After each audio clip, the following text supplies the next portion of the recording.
Hai good people, jumpa lagi dengan kakak di Nirwanti Karina Channel.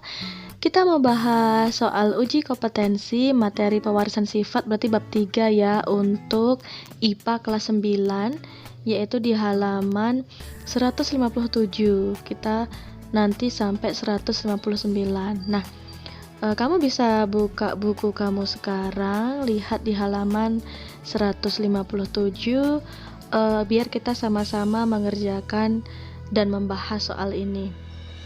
Jadi kalau soal berupa multiple choice itu sebetulnya ada kata kunci yang diminta oleh soal tersebut. Oke, kita mulai yang pertama ya.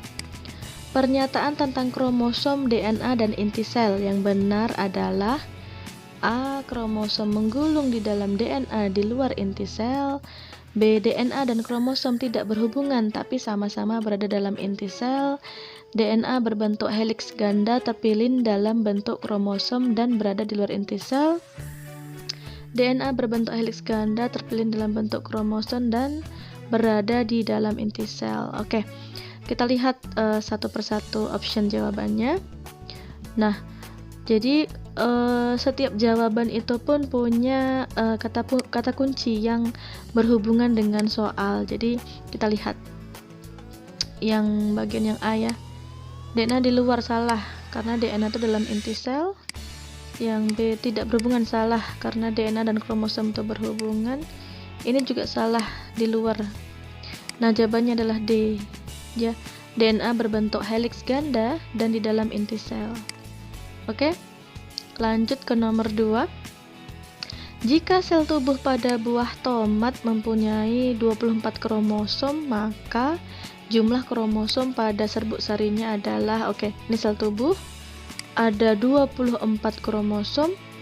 Yang ditanya itu kromosom pada serbuk sari, berarti pada sel gametnya. Kamu udah tahu sendiri kalau sel gamet itu bersifat haploid. Ini kan diploid 24 nih, berarti haploidnya setengahnya gitu. Berarti jawabannya itu adalah 12, yang B. Gampang kan? Oke, kita masuk ke nomor 3. Oke.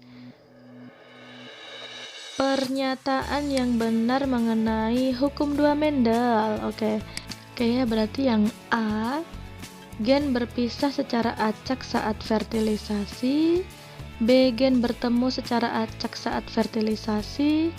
C. Gen berpisah secara acak saat pembentukan gamet. D. Gen bertemu secara acak saat pembentukan gamet. Kalau hukum 2 Mendel ini jelas ya. Gen itu bertemu acak saat pembentukan gamet. Jadi ini salah, kalau berpisah salah. Fertilisasi juga salah. Ini juga salah, fertilisasinya. Kemudian yang C, berpisah, salah karena gen itu bertemu. Oke, berarti jawabannya yang D. Jelas ya, gen bertemu secara acak saat pembentukan gamet. Yuk kita ke nomor 4. Nomor 4 seru juga nih, mengenai fenotip dan genotipnya. Nah, gen K besar itu untuk rambut keriting, dan K kecil mengode rambut lurus. Oke, rambut lurus. K besar dominan terhadap K kecil. Ini catatan kata kunci di soal ini ya. Terus gen H besar mengode warna kulit hitam, dan gen H kecil mengode warna kulit putih. Nah, kombinasi dari gen-gen tersebut yang menunjukkan fenotip rambut lurus kulit hitam adalah, oke, ingat ya, ini ada kata dominan. Oke, dominan artinya kalau ada gen K besar tuh keriting dia. Oke, fenotip rambut lurus kulit hitam, berarti tidak boleh ada K besar ya. Ini salah. A salah karena K besar tuh akan bawa dominan keriting. B juga salah, dominan keriting. C lurus hitam. Oke, ini jawabannya. Kenapa enggak D? Karena di D itu juga ada gen K besar, pasti di keriting. Ini salah. Oke, yang nomor 4 jawabannya C, gampang.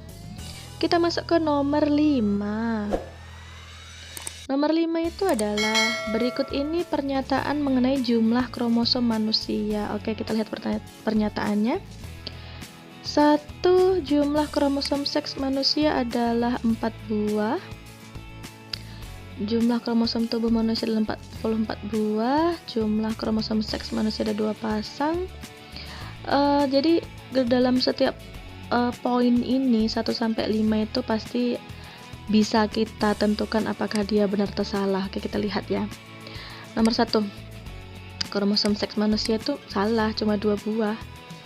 Jumlah kromosom tubuh, oke, ini benar, 44 buah. Autosom ya. Seks manusia ada 2 pasang, salah, yang betul ada 2 buah. Ini salah nih, karena dia pakai 2 pasang, berarti 4. Terus yang keempat, jumlah kromosom tubuh 23, salah, karena tubuh itu autosom, cuma 22 pasang. Oke. Nomor 5, iya benar, seluruhnya adalah 46. Jadi jelas jawabannya adalah 2 dan 5. 2 dan 5. Oke, berarti C.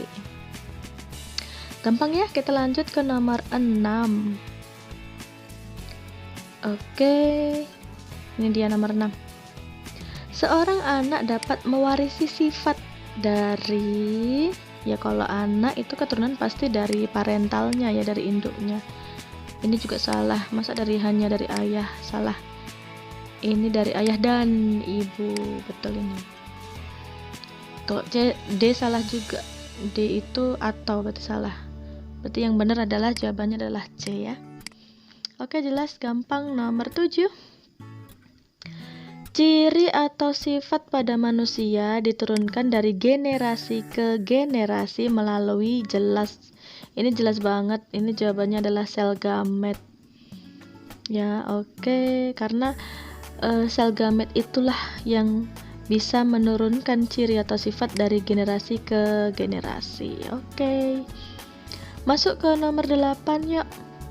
8. Cara berikut yang paling baik untuk menentukan apakah 2 orang bersaudara. Yang paling baik tentu saja gen dong, membandingkan gen mereka. Ya, yang A jelas. Wajah, sidik jari, tipe darah itu kan semua ada dalam gen mereka. Ini enggak ya. Jadi yang jelas A, yang terbaik. 9. 2 anak kembar berjenis kelamin laki-laki dan perempuan. Pernyataan berikut yang benar mengenai penyusun genetik mereka. Jadi ada kembar laki-laki dan perempuan ya, kata kuncinya. Terus tanya penyusun genetik. Bayi laki-laki dan perempuan tersebut mewarisi sifat hanya dari sang ayah, salah. Karena parental itu 2. Bayi laki-laki dan perempuan tersebut mewarisi sifat hanya dari ibunya, salah. Karena harus dari yang 2. Mewarisi sifat dari ayah dan ibunya, ini yang C nih, benar ya, dari kedua parentalnya, baik ayah maupun ibu. Yang D kenapa salah? Salah dong, bayi laki-laki hanya dari ayah, perempuan hanya dari ibu, enggak. Oke, nomor 9 jawabannya C ya, jelas. Kita masuk ke nomor 10 yuk. Nomor 10 ini tentang pemuliaan tanaman ya. Pemuliaan tanaman dapat dilakukan dengan cara, pemuliaan itu artinya kita mau cari bibit unggul gitu. Nah, ini bisa dengan, tentunya dengan perkawinan silang, yang A ya. Nah, dengan perkawinan silang maka bibit unggul akan dapat ditemukan sehingga sifat-sifat tanaman itu menjadi sifat-sifat yang sangat terbaik. Oke, jelas nomor 10 jawabannya A. Oke. Kita sudah selesai 10 multiple choice. Untuk yang B, kakak akan premierkan di kesempatan berikutnya, di video berikutnya. Jadi biar nggak ketinggalan, jangan lupa klik subscribe dan kasih tahu juga teman-teman kamu tentang channel ini agar kita bisa belajar bersama dengan kakak, dan IPA itu memang asik ya. Terima kasih.